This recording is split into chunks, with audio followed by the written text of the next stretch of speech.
The first time I realized the HOA had its eyes on my cabin was on a quiet Tuesday morning. The kind of morning where the forest seemed half asleep, where the mist curled lazily between the pines, and where the only sound was the soft drip of dew falling from the cabin's weathered railing. My cabin. 6 years of sweat, savings, and stubbornness. 6 years of hauling lumber up steep switchbacks, learning how to frame windows through YouTube tutorials, and sanding the porch boards until my palms blistered and then blistered again. 6 years of a dream I built with my own 2 hands. And apparently, 6 years was exactly how long it took for the HOA down the hill to decide it belonged to them. I didn't even know they had the authority to care about anything up here. The cabin wasn't in their subdivision. It wasn't on their road. It wasn't even within their sightline, unless they had recently developed superhuman binocular abilities. But that didn't stop them, because when an HOA wants control, proximity becomes a suggestion. And when a Karen becomes involved, reason becomes optional. It began with a knock. A hard, rhythmic, irritated knock. The kind of knock that instantly tells you the person on the other side isn't here to chat. They're here to pick a fight. When I opened the door, I found 3 people standing on my porch. A tall man in a polo shirt tucked into khakis.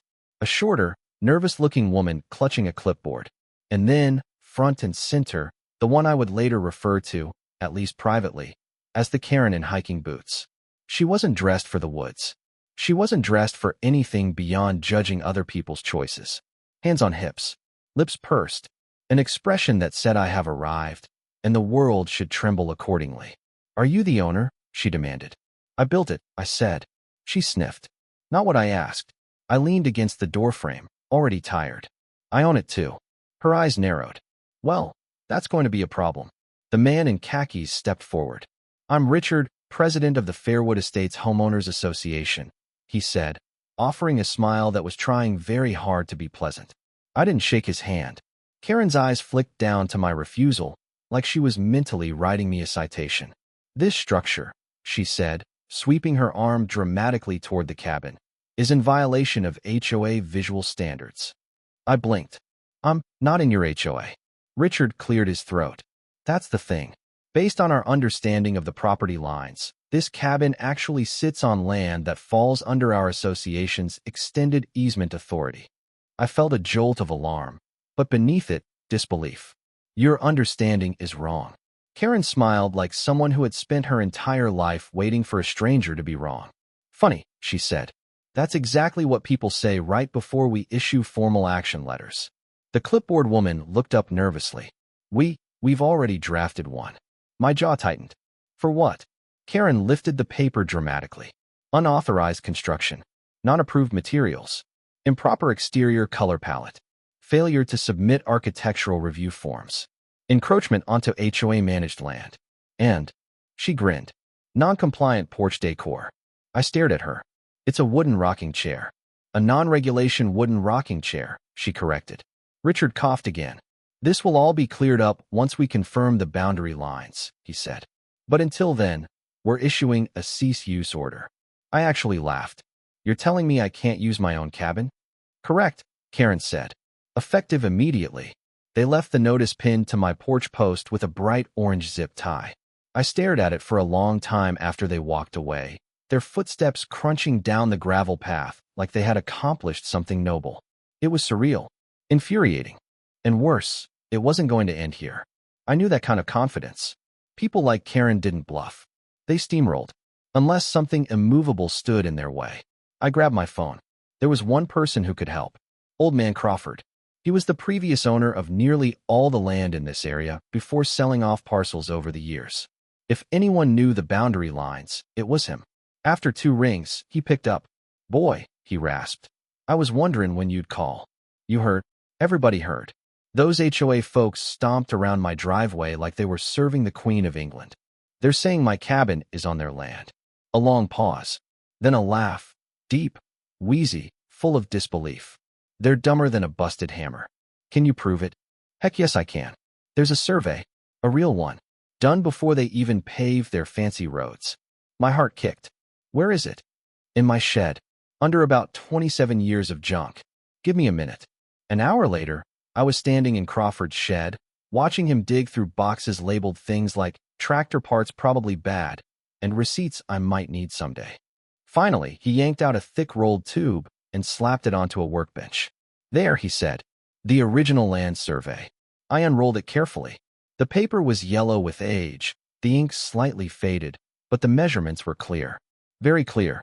My cabin was a full 68 feet outside the HOA boundary. Not bordering it. Not touching it. Not even close. Crawford jabbed a gnarled finger at the lines. Those HOA people ain't just wrong. They're wrong enough to make wrong embarrassed. I felt tension release from my chest, but it was short-lived. Because when dealing with an HOA, especially one run by a Karen, facts were only half the battle. The other half was shoving those facts directly into their faces. I'll take this to them tomorrow, I said. Crawford cackled. You should film it. The next day, the HOA board was holding a community compliance meeting in their clubhouse. A small, overly air-conditioned building decorated with framed photos of people who had probably never smiled in their lives. When I walked in carrying the survey tube, conversations died. Karen spotted me immediately. Her eyes narrowed. You're not a member, she snapped. You're affecting members, I said, taking a seat in the front row. Richard cleared his throat from the podium. We'll address public concerns at the end, he said. Karen leaned toward the woman next to her and whispered loudly enough for me to hear. He won't be smiling once the fines start. I set the survey tube on the floor. Their eyes followed the movement. Richard's voice faltered. A flicker of unease. Good. They should be uneasy. Because I wasn't here to argue. I was here to end this. Well, Richard said eventually. It seems we have a situation regarding the cabin at the northern edge of our jurisdiction. Karen raised her hand. I propose an immediate forced compliance order. Daily fines. A lien if necessary. Someone actually clapped. I stood. No. Karen whirled on me. You don't speak until recognized. I don't follow your rules, I said. Because I'm not part of your HOA. She smirked. Yet. I lifted the survey tube. Well, I said, you might want to take a look at this before you start celebrating. Richard sighed dramatically. And what is that supposed to be? I unrolled the survey right across the front table. Proof you have no authority over my land. The room leaned in. Karen leaned the farthest. Her face changed slowly, line by line, like a glitching animation. Confusion. Suspicion. Realization. Panic. Where did you get this? She sputtered. It's the original survey, I said. Filed with the county. Your extended easement doesn't reach anywhere near my property. Richard snatched the paper and scanned it. He turned pale. This can't be right. Oh, it's right, I said. And you're going to stop harassing me. Karen stood abruptly, knocking over her chair. This is forged. A murmur rippled through the room. I folded my arms. Would you like me to call the county clerk's office? Or do you want to keep accusing people of crimes? For a long moment, she said nothing. Then she pointed a trembling finger at me. This isn't over. But her voice had lost its certainty, her bravado, her power. And that was the moment I knew the war had begun. Because people like Karen didn't stop. They regrouped. They plotted. They came back louder. And as I gathered the survey and walked out of the room, every instinct in me knew one thing. The HOA wasn't done. Not even close. And neither was I. The morning air bit at my skin as I stepped out of the cabin, the survey tube tucked under my arm like a shield. Sleep hadn't come easy. Thoughts tangled around Karen, the HOA, and now the county inspection looming at sunrise. I knew they wouldn't play fair. Crawford had been pacing inside, muttering about past disputes and hidden tunnels under the mountain. Whatever they're after, it's more than the cabin, he said, eyes narrowing. I nodded. He was right. As I surveyed the perimeter, I noticed fresh tire tracks in the dirt leading up the forest path, not far from the cabin. They were too wide for a normal car. Someone heavy-duty had been here. Karen's reach had expanded overnight.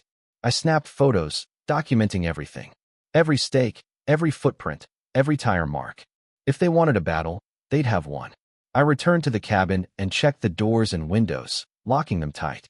The piece of the forest now felt like a cage, hiding potential threats in every shadow. Then, a soft rustle behind the cabin made me freeze. I crept toward it, heart pounding, Crawford close behind. From behind a tree, a figure emerged. It was not Karen. It was a neighbor I barely knew, Mr. Jenkins, the quiet guy from down the hill. He held a small envelope in his hand. I heard what happened, he said nervously. You might want to see this. Inside was a map, hand-drawn, marking old property lines, tunnels, and several points labeled as possible mineral veins. My pulse quickened. Where did you get this? I asked. Jenkins glanced around like we were being watched. Old records, hidden in the library archive. Don't let Karen see this. She'll do anything to get her hands on it. I studied the map carefully. It confirmed what Crawford suspected. Something valuable was hidden beneath the property. And Karen's HOA wasn't just being petty. They were hunting something. Suddenly, a distant engine roared, cutting through the forest. I looked up. A truck, massive and dark, was parked near the edge of my property. Too close. I grabbed my phone and dialed Alex, the attorney. This is urgent, I said. They're coming early. I think they're trying to force access to my land. Alex's voice was calm but firm. Document everything. Take photos, record video. We're going to file an injunction. Don't confront them alone. I ended the call and turned to Crawford. They'll be here any minute, I said. He nodded grimly. Then we prepare. Inside the cabin, I moved quickly, barricading the doors with furniture, stacking chairs against the windows. Every detail mattered now. The forest grew eerily quiet, then louder as the truck approached, crunching gravel. Karen stepped out first, clipboard in hand, eyes blazing. Richard followed, muttering into a walkie-talkie. Behind them, two men I didn't recognize scanned the perimeter. I could feel tension slicing the air. Karen raised her voice. Open the door. This is a legal inspection. I shook my head, stepping back. You have no right here. Not without a court order. She sneered. Court orders are coming. Don't delay the inevitable. I glanced at Crawford. Get ready. We might have to act fast. They moved closer, staking out the perimeter. Karen's smugness radiated like heat. Then, without warning, the men started trying the doors. I grabbed my camera and started recording everything. Every word, every motion, every intrusion attempt. If they tried to falsify reports, this would be my proof. Minutes stretched like hours. Every shadow in the forest seemed to hold their spies. Finally, Karen raised her voice again, almost yelling. This is your last warning. I exhaled slowly. Then consider this war declared. Her face twisted with fury, realizing that I wasn't afraid. And as the sun climbed higher, casting long shadows over the cabin, I knew one thing. Nothing would be the same after today. The battle for the land, the cabin, and whatever secrets lay beneath it was just beginning.